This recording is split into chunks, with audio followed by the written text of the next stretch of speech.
পেঁয়াজ লাল করা হয়েছে, এতে আলু দেওয়া হবে, আলু ভাজা হবে।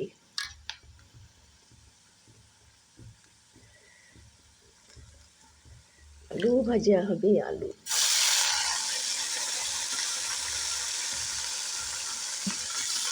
আলু ভাজা দিয়ে পরাটা খাওয়া হবে, খুব মজা লাগে খেতে।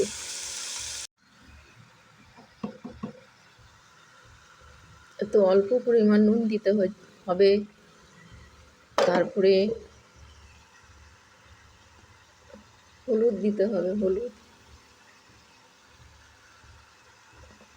তারপরে লঙ্কা দিতে হবে, তারপরে জিরে মরিচ দিতে হবে,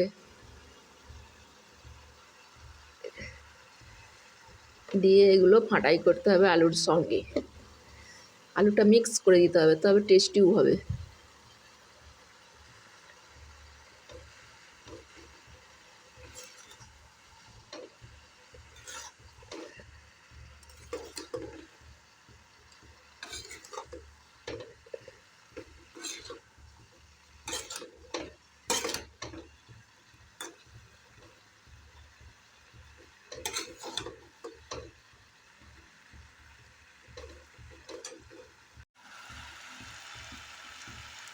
কাঁচা লঙ্কা কিছু কেটে দিতে হবে, তাই ঝাল হওয়ার জন্য।